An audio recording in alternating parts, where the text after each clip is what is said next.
What are you addicted to that is perfectly legal? Ever use one of those ear rinse squeeze ball things? They're about $5 at the pharmacy. You fill it with warm water and squeeze and it flushes out your ear. As a fellow cotton swab addict, I suggest about 10 flushes in each side and you might be shocked and awed by what comes out. Edit. https://www.amazon.ca/30ml earwax remover cleaner adult/DP/B07RQ83441. That's what I use. Sorry, more than I remembered, but looks like others are posting kits that are a little more advanced. I might have to level up. Edit 2. A couple points people keep asking. The water should be quite warm, but not hot. You could keep warming it up each successive rinse, but definitely don't start with cold water. Also, don't squeeze crazy hard. Same thing as with the temp, start gently and ramp it up. I don't jam the end of it in too far either. Use the first couple attempts to dial all these things in a bit, starting by erring on the side of caution. If you're hesitant, or unsure because of different ear issues, maybe go in and ask an expert to do it for you. At least then you'll have a better idea how it all feels. Edit 3, that's not an affiliate link. I've had a few people comment and message about it. I just searched for the product on Amazon and copy/pasted one of the first links that showed what I use. Takeaway delivery. To the point that I'm angry while choosing my order and eating it. I think I have a genuine problem. Edit to address some common themes. Takeaway delivery is not oxymoronic in my dialect. It's a perfectly common phrase meaning a takeaway meal that has instead been delivered. In British dialect, a takeaway refers to the type of eatery, not necessarily the manner in which you receive the food. In my particular circumstance, I'm referring to weekday lunches. I already get a combination of HelloFresh and groceries for dinner, and I'm a perfectly good cook.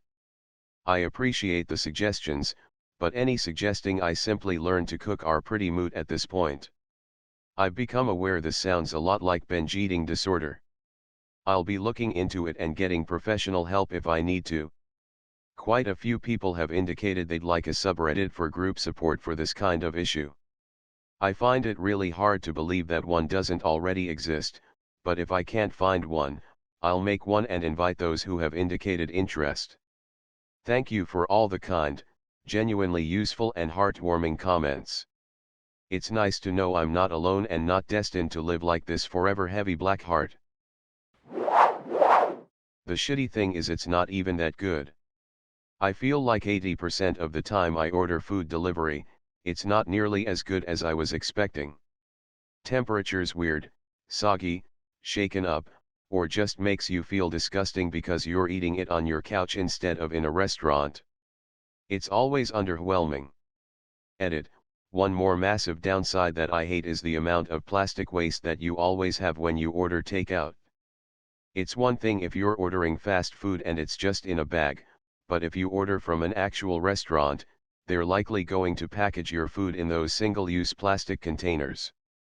It just feels so wasteful to throw all that away. I know you can reuse them, but I already have an entire cabinet full of mismatched Tupperware, as I'm sure everyone else does. Yeah, this is the one I most relate with. I've been finding myself staying up later and later, and I hate it. Lately I've been getting to sleep around 7 to 8 a.m. I take care of a parent all day. At night when they're in bed is the only time I have to myself to just focus on whatever it is I want to focus on. It started with me staying up until 2 a.m., then 3 a.m., 4 a.m., and so on. I keep telling myself I'll go to bed earlier, but when it actually comes time to do that, I just want to stay up longer and longer, just because the lack of anything going on is so nice. Edit. I didn't expect this to get so much attention, so I'll just give a disclaimer that my intention with this wasn't to complain so much as to commiserate with someone on the feeling of being addicted to late-night solitude.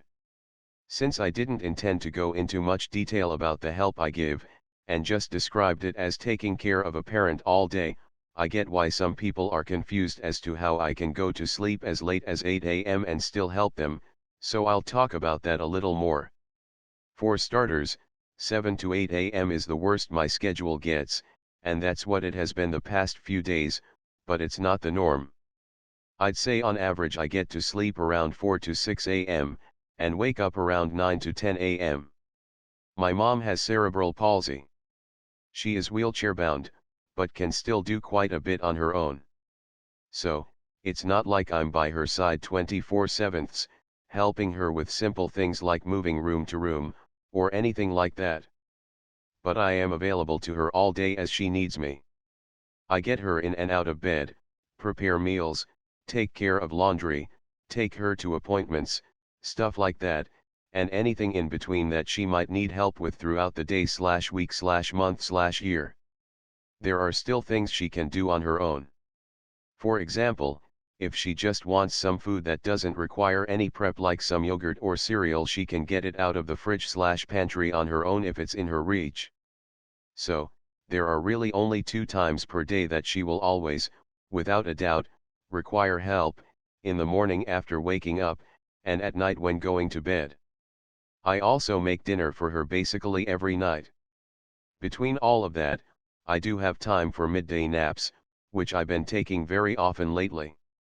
However, there's no guarantee that I won't be woken up from those. So long as she's awake, there's no guarantee I'll be able to sit down and focus on anything for an extended period. I am always keeping an ear out for her in case she is trying to get my attention, be it casually mentioning that she needs help with the TV, or yelling for me that her wheelchair is stuck on something in her bedroom. That's a huge part of the appeal of nighttime for me. I can actually just sit down and listen to music without worrying about not hearing her calling for me, for example. During the day, there are no guarantees that I'll have long periods of free time without her requiring help. But at night, I do have that guarantee, barring some very rare circumstances, and that's what makes the nighttime so appealing. I'll tell you my addictions. PC, internet, phone, technology in general, really. Sugar, chocolate, all things sweet. Programming, sim racing, gaming since the 80s. I spend copious amounts of hours doing these things, all day, every day, since I can remember. 14 hours gaming on a Saturday? Sure. Coding until 6 a.m. then 3 hours sleep until work? Do that every week. Leave the house once a month for shopping? If that, otherwise I'll get a grocery delivery. I'm 36. You know what's the correct name for that? Lifestyle. People say it's bad for me to stay in my house so much. To be so sedentary, to eat so much chocolate, and sure, I'm spending a bit with my teeth, and I need to stretch frequently otherwise my back hurts, but I'm on a healthy weight, blood tests are a-okay, and most of all, I'm happy. I don't shame anyone for their lifestyle choices, and the busybodies who shame me for mine are not people I want to be around. I'm an adult, made my own choices, built my career using my hobbies as a base, and I advise you all to seriously stop listening to others and do your own thing. I've found that the key is to consistently practice developing the techniques that you're not proficient in. When you hit the wall and want to quit, is it because you're stuck on a particular skill you could be more versed in? Ideally, you want to always be operating in a state of flow, and the best way to achieve that is through diligent development of skills and expansion of your visual library. Things like gesture practice, anatomy study, rendering practice, drawing from life, color theory. Putting time into development of skills is the best way to have art flow freely from your mind onto the page in an enjoyable, stress-free manner. Edit. Also, it's massively important to remember to be patient with yourself. Your brain will play tricks on you the longer you work on something, and a lot of the time you need to walk away from a piece and come back to it later with fresh eyes. Being able to do that without getting down on myself was something that took a while for me to learn. Now I like to let things breathe a little bit and come back to it when I'm ready. Recovering addict here. Chocolate milk. Not that fucking Hershey's syrup shit. Thick, creamy, delicious, cold chocolate milk. Ever since I was a baby. Throughout my life, my family would often remark on my love for chocolate milk, how I would chug it out of my sippy cup until I'd throw up. I would carry around a half-gallon at work and drink the whole thing every day. Then I would go home and drink some more.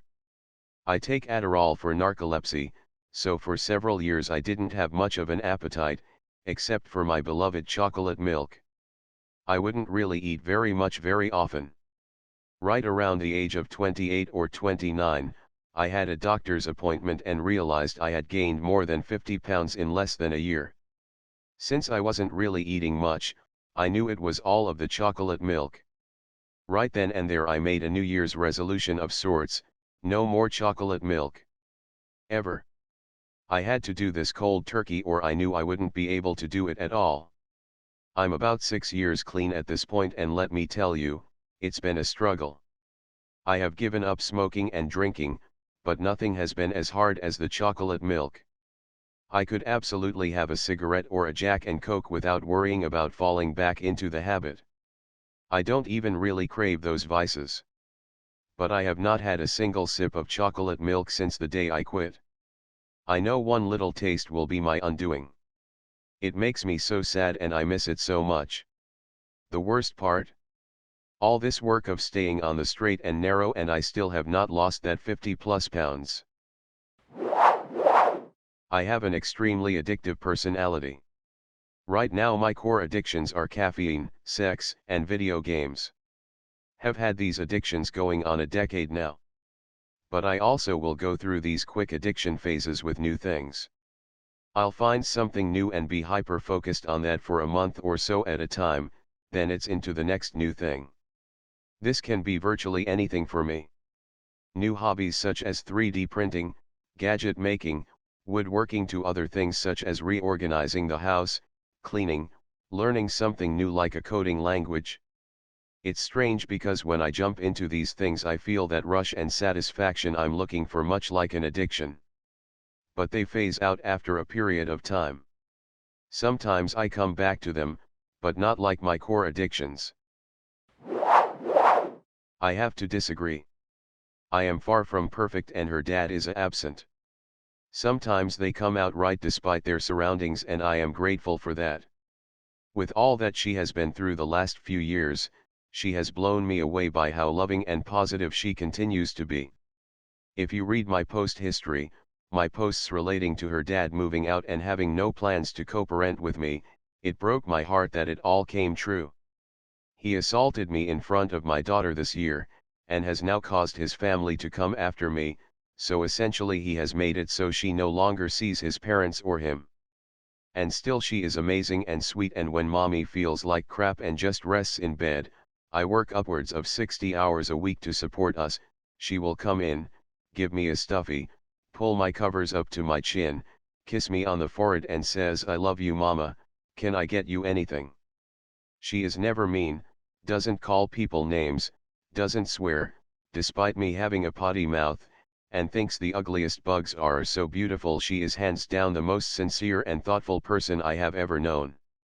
Sorry for the not so nice background, but it shows that even with all the bad stuff it won't change who she is and what she becomes. Alright? Time to go get her from daycare and give her the biggest hug ever.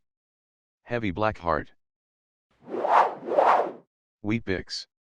I have spent a period of time dairy-free while feeding my children, where I discovered that I could not easily give up eating my daily 1 to 3 bowls of Weet-Bix with fresh milk as I had done my whole life. I had withdrawals and everything. I was easily able to cut out all dairy, but the particular concoction of milk and Weet-Bix I enjoyed was impossible for me to detach myself from for years. Confirmed by my GP, something about the chemical makeup in the way Weet-Bix was manufactured and the milk accompanying it makes it addictive. It was a most bizarre experience trying to free myself of the need for Weet-Bix. I couldn't ever go more than 3 days without it, and yet I felt so ridiculous obsessing over it as much as I was. I've now been Weet-Bix free for several years. Which is just as well, as it seems my kids now have inherited celiac disease from my husband's family and we have to remove gluten from our household anyway. Loopholes. I like going through contracts, laws, agreements, even rules of certain groups and the like, and finding holes in their logic and ways to get around or out of them. Of course, I typically don't ever have to use them. I've never really bent any laws, normally just like rental agreements or game server or other online group rules, but I also don't normally tell the people who wrote them about anything I find though, so I guess feel free to chalk this up as full lawful neutral. But I think most people would agree that knowing how to bend rules without breaking them just has a level of odd satisfaction to it, depending on who it is that wrote the rules and what it lets you do. To put it simply, always pick through anything you agree to with a fine-toothed comb. And if you don't feel confident doing so yourself, there's nothing wrong with having someone else do it for you. If you want to learn it yourself, it mostly just comes down to knowing terminology and having experience with it. Buying clearance stuff, which I say I will resale at a profit. I do sell it, but lately I still buy, and with the economy being what it is, my house is cluttered with open delivery boxes and the items. Lately I've been good about getting rid of the packing boxes, and the stuff they use to cushion and storing the items. The worst is I have tons of outlet stores nearby that get all the clearance and returns from Target, and all the women that run these places have my number and text me with the items they know I look for. The worst part is that writing this I got an offer up notification that is going to make me a 230 profit from this, which makes me want to buy more. I was somewhat unintentionally addicted to Benadryl, diphenhydramine, for about a decade, and more intentionally for a few months during this past year and a half of stay at home. I do genuinely have, occasionally severe, allergies, but Benadryl is really like firing a shotgun at your brain to fix the sniffles. I was definitely using it to cope with depression. It's harder to be sad when you can sleep for 12 hours a day. I was taking 50 to 100 milligrams, 2 to 4 regular doses, per day almost every day for around 10 years. This year got more intense mental health wise, and I fell into a lot of bad habits, including semi-regularly going above that 100 milligrams to 200, 300, even 400 at least once. Fortunately I've gotten over that and have made a lot of good progress on depression. I feel a lot healthier. I'm eating less, sleeping better, less mood swings. Used to get really bad nightmares all the time, and now I have none. There's probably been some permanent damage done. If I could go back, I'd never start using it, but it is what it is at this point, and I'm just glad to be through with it. Weirdly, my dog. I had a seriously traumatic experience about 5 years ago, and she was there for me in a way that no one else was. She followed me everywhere like a shadow and worried about me. When I was seriously down, she would whine until I picked her up and play with her, and it always made me feel better. She's usually a very lazy dog who can't be bothered to play, but if I got upset around her, she was on the spot ready to cheer me up. She'd sleep next to me every night, and when I had nightmares, lots and lots of them, she would wake me up by barking at me and licking my face. I just feel so protective and bonded to her now. She's always with me and I'm always with her, and if she's out of the room I wonder where she is, and I worry about her when she's ill. I probably take far better care of her than I do myself. She feels like a daughter to me, and yes, I'm a parent, so I do know what that feels like, and also a best friend. It's weird. But I wouldn't be alive today, I don't think, if it wasn't for her.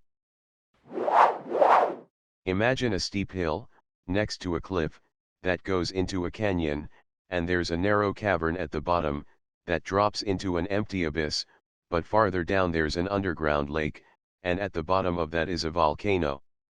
Once you lose your footing on this, there's no going back, only holding on somewhere for dear life. I've seen family members lose everything to alcohol addiction. But I've also seen people stop, get 100% sober and live happy lives. Right now you might be able to cut back and enjoy a drink occasionally. Once it becomes a full-blown addiction, a small trigger will lead to being incoherent and passed out somewhere. Don't let it get there. For me, I'm slipping on this path.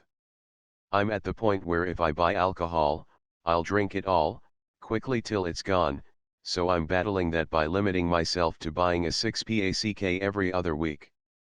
If I don't see any signs of this improving, I plan to turn that into once a month. Edit. Fuck this, I'm gonna start once a month today.